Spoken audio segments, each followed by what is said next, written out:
hailing frequencies are open. The Phoenix Files podcast starts now.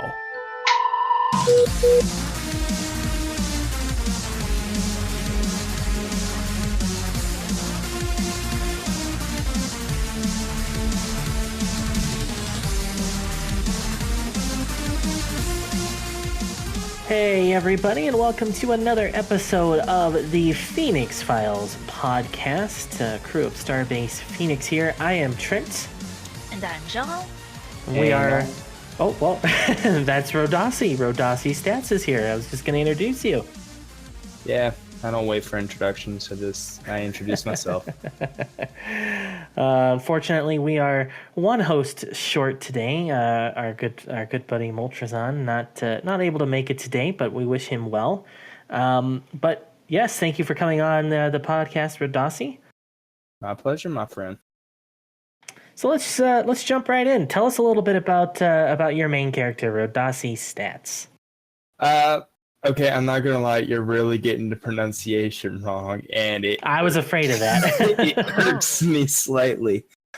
You're not too far off. He actually has two separate pronunciations. You could do Rodasi, or you can do Rodasi. It really doesn't matter, but okay.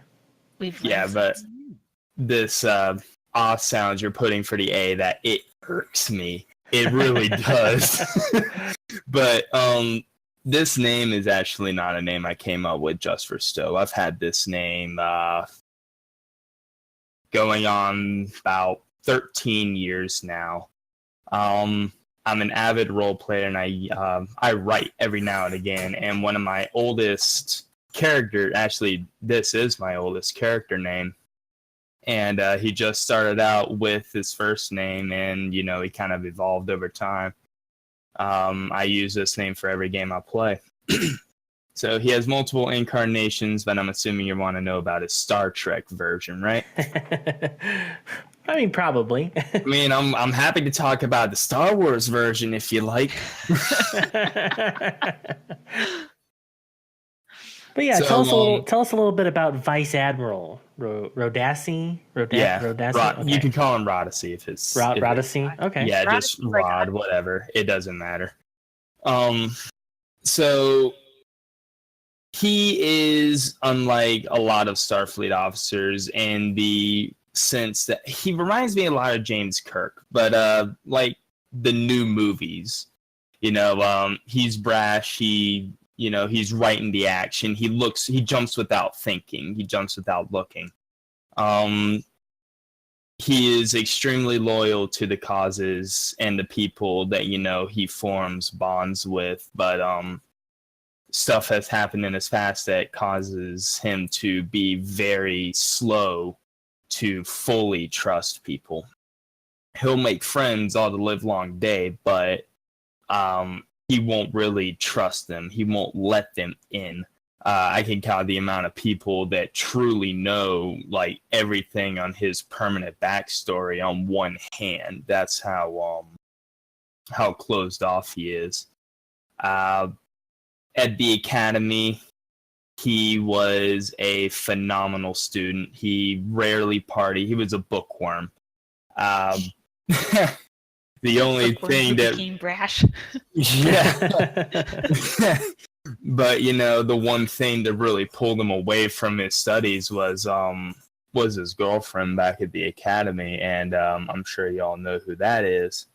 And he originally wanted to go through with a tactical field, like a weaponry field. But he proved himself to be a very good strategist.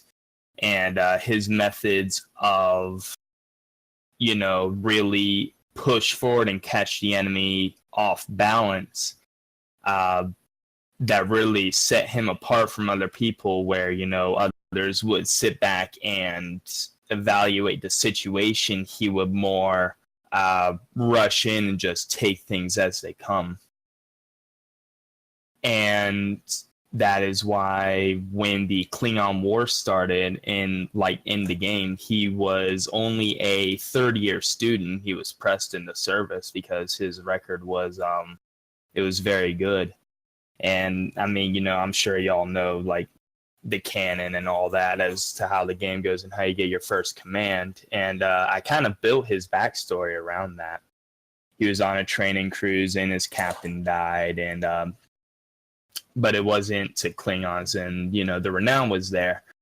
The Borg didn't happen in his backstory, so he's constantly pushed up the ranks, always, you know, wanting to be at the forefront of the fight. People assume admirals, you know, like the desk jobs. No, he would rather, you know, stay in space and, you know, be putting his life in danger every time he, you know, drops out of warp, rather than sitting there, you know, with a pen in his hand, signing off on papers.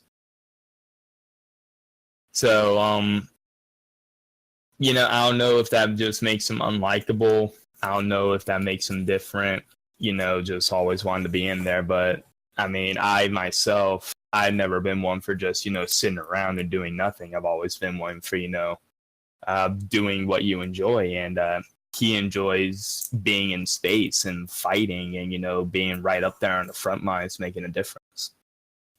Well, so on that note, what is he doing right now? Because we've seen some forum RP going on, and we've had Rodasi. I'm gonna do it now. Rodasi around as a character for a while. However you Glad I'm not want. the only one. I'll No, push it I'm to gonna the do it back of right. my mind. I'm gonna do it right. But yeah, so he's, as I understand it, not actually under the Fifth's chain of command. He is a separate entity. So tell us a bit about what he's doing currently. All right, so that builds on more of his strategician role. I have it written that Admiral Quinn. This was after the Borg, but before no, it wasn't after the Borg. It was just after the Solanae sphere was discovered and all that happened in the Star Trek Online canon. He had just reached admiral rank. Like I consider admiral, you know, rear admiral and above. You're an admiral. Yeah. So right as the Solanae sphere was discovered, that was when he reached admiral rank, and you know, he had moved from ship to ship, gaining new commands, and he proved himself to be invaluable during, you know, the Delta Quadrant incidents and all that. So Admiral Quinn basically gave him a little task force, and that was the Shadow Squadron I had way back. And honestly, all that was it was a whole bunch of ships that I had gotten throughout my playing of the game, and they had served me so well, I was too sentimental to let them go. So it's like, all right, how can I incorporate these into role play that, you know, makes it seem to where I'm not just, you know, hoarding these. Keep those ship names in use. Yeah, pretty much. And I mean, like, you know, that also builds on my creator personality. I believe me, I loved writing the backstories for these ships. I loved, you know, describing them out and building these ships so they weren't just, you know, some you fly around in. You know, they had their own story, they had their own flavor. They each had a different role, like the Vesta class or the multi-mission explorers that I got. Those were the squadron carriers. You had the fleet Excelsior that I had. That was the that and the assault cruiser were the, you know, fast attack ships. You had believe it or not, the 5 Odysseys I had, because I bought the triple Odyssey pack, and then I bought a couple of tier 6 ones. So it's like, all right, no, I can't be having 5 Odysseys under my command. I love, you know, godbotting, but that's a little too much. So I decided on 2 of them. The first one was the one that I ran with once I was able to fly Odysseys, and then the second one was my tier 6. So they were the flagships and the heavy artillery cruisers. Then you had several others that I honestly can't think of right now. And then as I got as I got the Eclipse class, that became the infiltration ship, because it was like the only Starfleet vessel at the time that was capable of, cloaking, that wasn't a Defiant. So, I built these ships from the ground up, and I gave them their story. I gave them, their own purpose, their own reason for being here. So it wasn't just, oh, okay, he's playing with a bunch of ships. No, each one had their own purpose. And when he got to the Delta Quadrant, it was really ineffective for him to just keep going back and forth to the core systems. And Starbase Phoenix was actually the closest to the which one's the one in Delta Quadrant? The Janolan Sphere. And he just kind of stopped off, and he had to dock his ships because he got into a big fight, and they all got damaged. And so he's like, all right, we're not gonna limp home, we're not gonna make it. Really don't feel like going to the Dyson Sphere and going through all the bibbidi bobbidi with that. Let's see what's around. And Starbase Phoenix was there, so it was like, all right, hey, you mind if I just stay here and repair my ships, and I'll be gone within a couple days. And he really made some friends there, and then he's like, all right, you know what, straight, y'all got a pretty good gig going on here. I might stick around. And so instead of putting his task force on the front lines, where he wanted them, he kept them in Starbase Phoenix, in the space around Starbase Phoenix, and they were the vanguard there. Because, not many ships that are player owned are on Starbase Phoenix defense duty, because who wants to be on defense duty? So I was thinking, all right, well, this gives me a purpose for them, and it also makes it to where I don't have to keep juggling all these different ships every time I want to do a role play scenario. So I kind of just, threw him here all right, you all defend this, make sure nothing happens to it. I don't care how you do it. Have a nice day. So no, he is not within the 5th chain of command.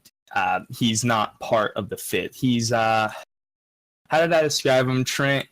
He's like the family friend, the kind of, he's like, he's like Penny in Big Bang Theory. She just kind of comes and goes, Just he's kind of there, everybody's like, oh yeah, hey, how you doing? You want to join in on this? I was like, sure, I got nothing better to do. But if there's any executive, decisions as part of the fleet, Rodasi has no say in them, but at the same time, they don't necessarily have to affect them. I mean, of course they will, because I'm in the fleet, in the game. But from an IC standpoint, he's not part of the 5th, if that makes sense. I could just be rambling on. No, not at all. But now that, so of course, Starbase Phoenix was destroyed, and from what I understand, most of those ships were lost. Is that correct? Yeah, actually, I think the 8 that I have, I think 6 or 7 of them were lost. The only ships that managed to escape were the Jupiter carrier that I had replaced the multi-mission ship as the dedicated fleet carrier. The only reason that survived is because it was so far from the fight that it had a chance to, disengage and jump to warp before the station got overrun. And the second was the Eclipse, the USS Aetherion, because it was able to cloak and disengage and leave. Honestly, during that, I was like, all right, well, I can't sit here, god modding. I really didn't. I mean, I had my suspicions that people didn't, like the fact that I had a squadron. If I'm not going to lie, it made me feel really overpowered. And so I was like, all right, I'll can these guys.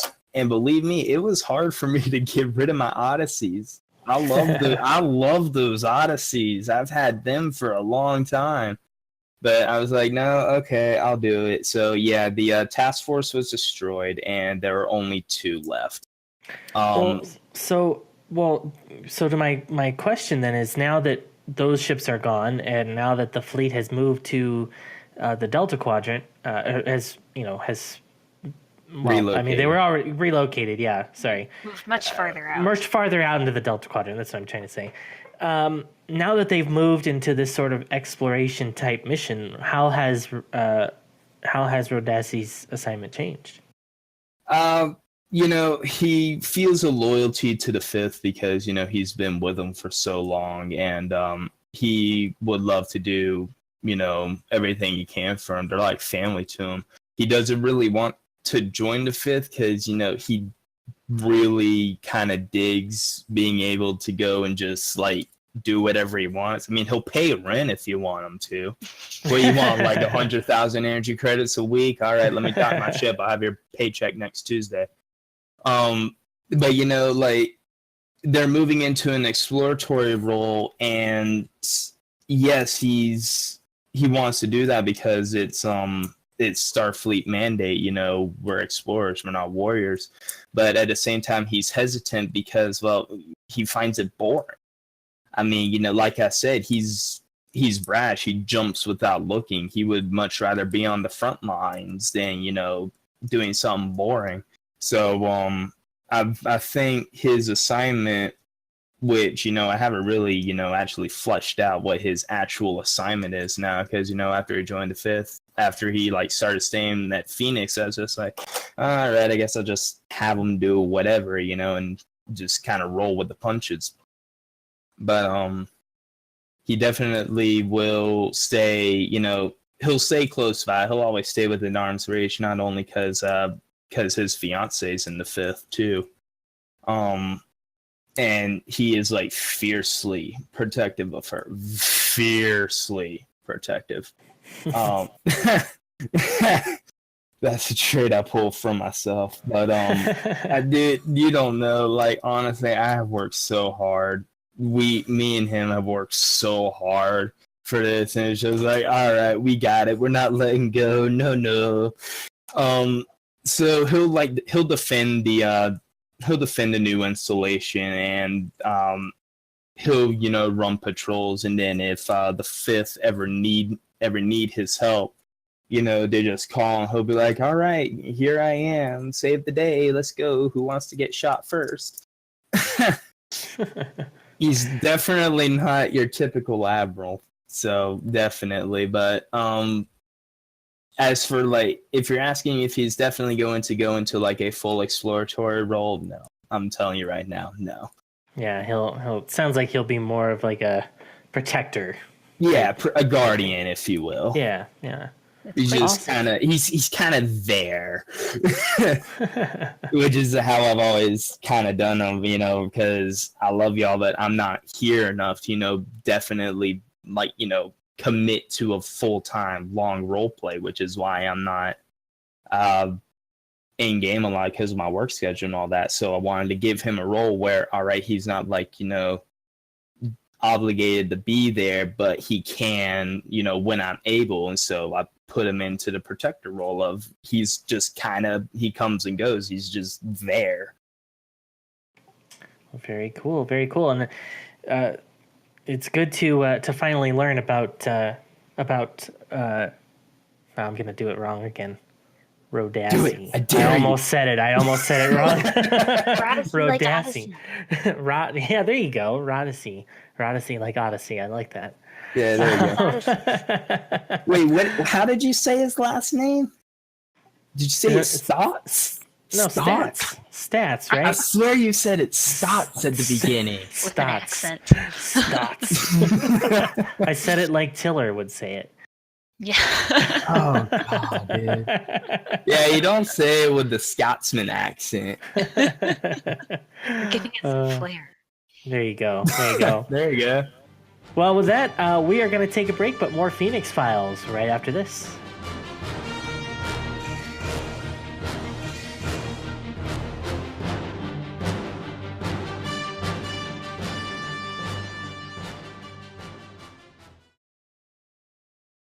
Hello, my little sweetling. I see that I have followed you in the most convenient manner. You see, I require your aid with my little epic plan here on the 5th Special Operation Division's website. And if you could be so kind as to assist me by lending a few donations in our most gracious way, I could let you go home again. I'll be watching you and looking forward to your contributions.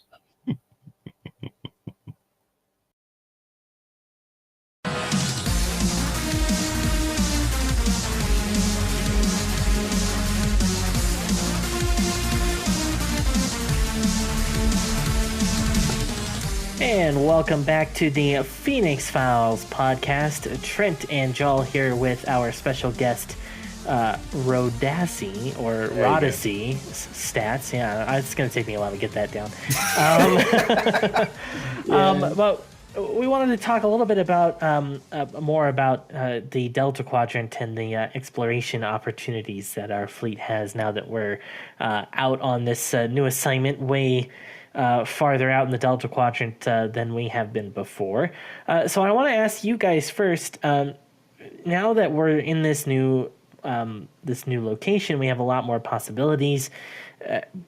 Biggest among those, of course, is first contact with new species. So how do you guys feel about that, and how exciting is it to be able to have this sort of clean slate, if you will?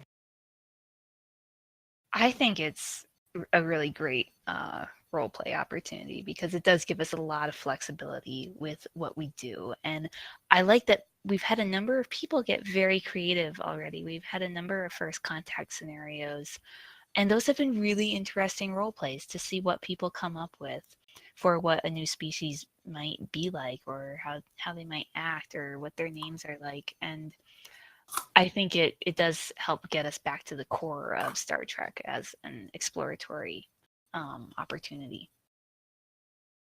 And I feel like I said, I haven't been here for fleet roleplay a lot, but I like this prospect because when you follow like a structured fleet roleplay, there's very little room for creativity. I mean, yes, it's there, but you can't really work outside the boundaries of what's going on. So as an exploratory mission right now, where we have this vast unexplored space, it offers a lot of creativity. It lets people, your imagination's the limit, really. I mean, don't go overboard here, but again, your imagination's the limit. But yeah, definitely. And because we have, there's all the game canon. I like that by placing ourselves further away, game canon still exists, and we are still part of Starfleet, so we're still hearing about these things, and we might even be affected by them. But we also have the freedom to not be tied into it. So when the game comes out with a new season, it's not like, oh, okay, here's our new RP story arc that's already laid out for us and we don't know where it's going. We can choose to interact with that as we want, but we can also keep doing our own thing. Yeah, it gives us a lot more flexibility, which I think is always good when you have all these creative minds coming together trying to make things happen. But of course, along with first contact scenarios, we have a lot of species, especially from Voyager, that we can now tap into. Of course, not that we couldn't before, but that's still a possibility and still an option. You have Talaxians, you have Kabali, you have Vodwar, you have so many other species. So what kinds of opportunities do those established species bring? I think it's nice to be able to tap into some other parts of Star Trek canon. Because, yeah, you are going to encounter the occasional one of these species, potentially, depending on the species in the Alpha and Beta quadrants. But a lot of them you might not encounter at all, or very scarcely. So I think it's nice that we have the flexibility to explore that, because there's some really cool species, and there's so many Voyager storylines that, it might have just been an episode or two on a certain species, and it's fun to have the opportunity to expand on that if we want. So, like I was saying, it's good that we have this flexibility, but at the same time, you kind of have to be careful because established canon is it's a double-edged sword as far as role play is concerned.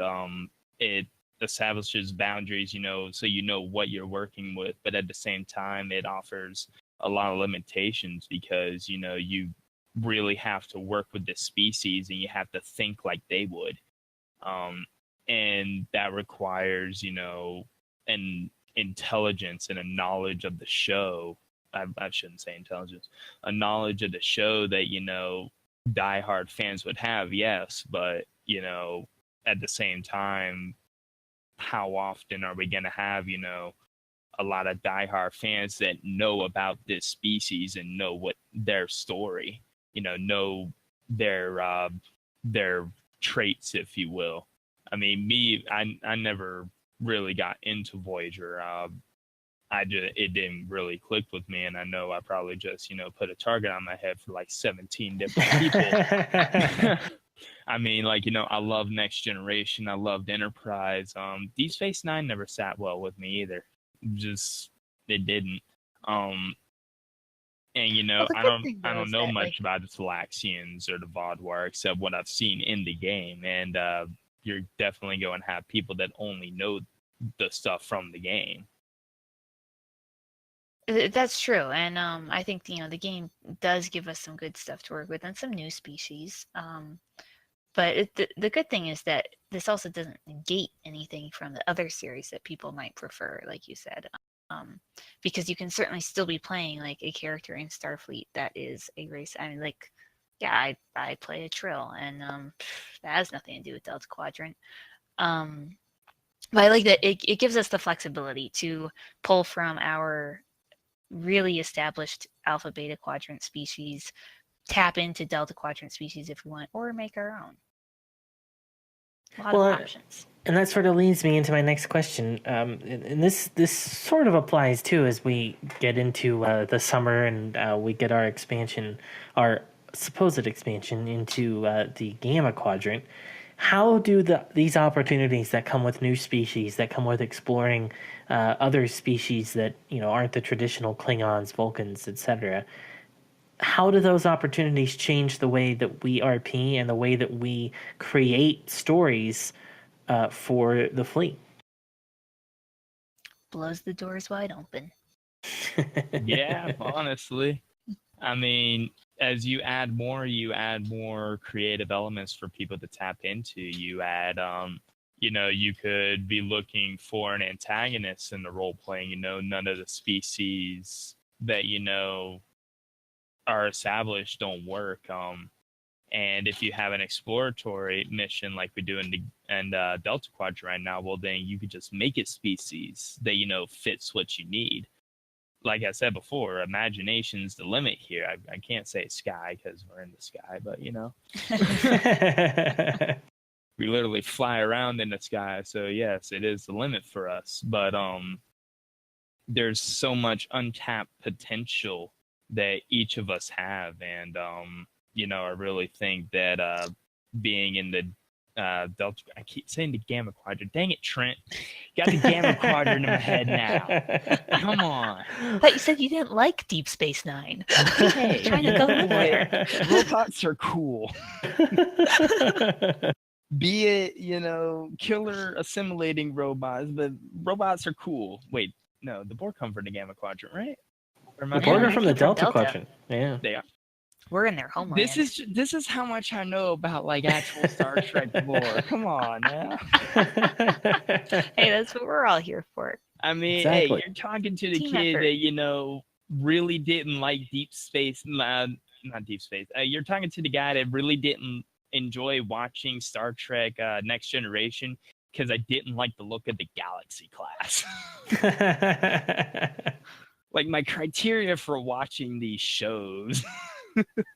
Well, go ahead, John. Oh, I was just gonna say that something that has occurred to me is that it does create the possibility that we have a lot more fleet canon which is always interesting. That's true. That And is true. it's an interesting challenge with onboarding new members. Because, yeah, if we are making new species or delving into little explored species, you sort of end up creating your own rules that we all sort of agree upon within the fleet. And we've had some storylines so far that got pretty detailed and had quite a lot of backstory and took a good amount of explanation to someone that was just new and stepping in partway through.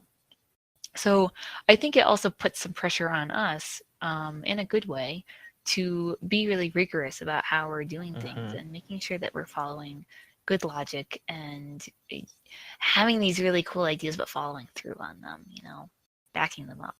Definitely. Well, there's a lot of excitement in store, I think, as we move forward, and a lot of exciting places that we can take our storylines. Fully going where no roleplay has gone before. There you go. Exactly. Well, I want to thank Rodasi for coming on the podcast today. Thank you very much for being here. It was a pleasure having you. Sorry, my mic died. I'm saying it now. We got you back. That's right. But yes, thanks for coming on. And with that, 3 to beam up.